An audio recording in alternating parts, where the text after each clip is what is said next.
It's the same thing. Takes away sexual function. They can, if you interrupt puberty in the stage 10 or 2. And the reason I bring this up is because they'll tell you it's reversible. No. But here's the thing. I actually went through this exercise with somebody and I was like, show that to me. And they went on ChatGPT and it's like, yes, this is reversible.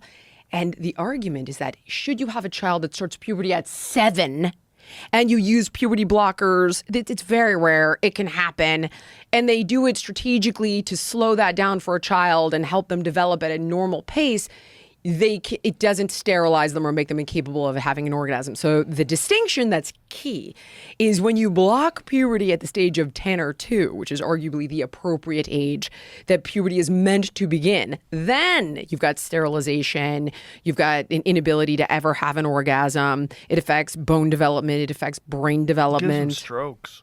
It's terrible for them. Yeah. They're friggin' children. Their body is not developed properly. Nobody understands that. They don't, when they make that argument, they're told the parting line of, if you make them go through this, they'll kill themselves. And it turns out that the data doesn't bear out to prove that either. But they Not only that, it goes the other way. The data goes the other way. It goes They're the other way. 25% more likely to commit suicide, suicidal ideation, depression, anxiety. All those things ramp up once they've transitioned. Because they realize like they've made a horrible mistake and they've been influenced by these crazy people that want to use them as like virtue flags. They want to use children as virtue flags. It's fucking insane. They also shouldn't be allowed to call them a different thing than when they call them chemical castration drugs for sex offenders, but yet they call them puberty blockers. And gender affirming care. Gender affirming care. Isn't that lovely? Yeah, it's fucking barbaric and bananas. And we're going to look back at it the same way we looked at lobotomies. You know, we performed lobotomies for, I think, roughly around 50 or 60 years I think they stopped it in 1967. I think that's when they stopped the last lobotomies.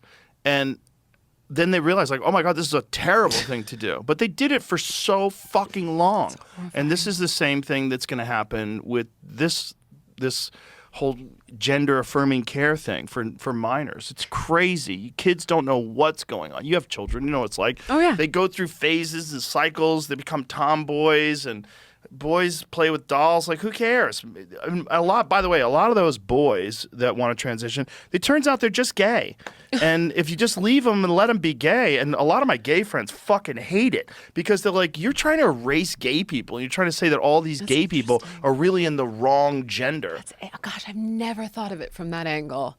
I have seen the financial component, though. Oh, that's a big problem. It's a multi-billion-dollar business. That's where it's evil. And when you look at who's funding this stuff, I remember, my God, I used to go to the friggin' human rights campaign dinners and donate. You know, when you're fighting for gay marriage, and I'm a good liberal.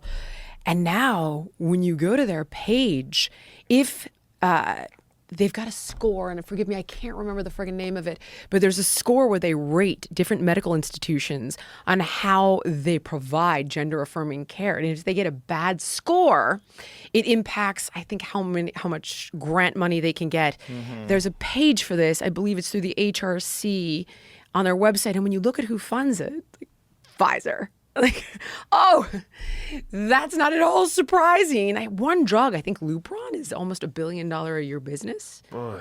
Off-label. I forgive me, it's been a minute since I've looked into this, but I'm in the zone for sure.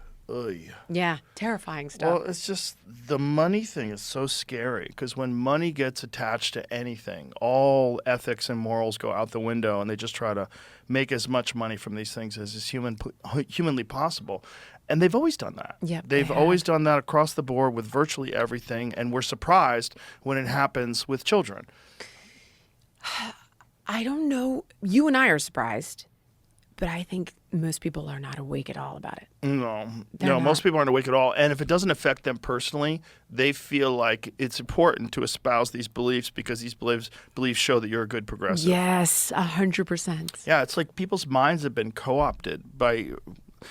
You know, I don't necessarily believe in demons and angels. I don't believe that.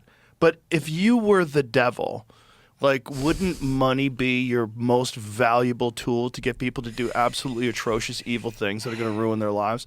Money is like the devil's playground. It's like where the devil can convince good people to do things, and then you use words like gender-affirming care, and you can kind of like change the narrative, but the end result is really just you're profiting off of people's confusion. And you're doing so in a way where you're sacrificing. It's literal child sacrifice. Those children that wind up committing suicide because they went through this gender-affirming care and are horribly depressed, and they don't have breasts anymore, and they're so confused, and they can't have children anymore, and they just wind up killing themselves, and this is sacrifice. This is like a form of child sacrifice for financial gain. I mean, you're not sacrificing them to the gods or to demons. You're doing it to money. And it's really wild that we can't see that. We can't like look at all the data and see and understand like the complex interaction of human beings and people that are around them that influence them.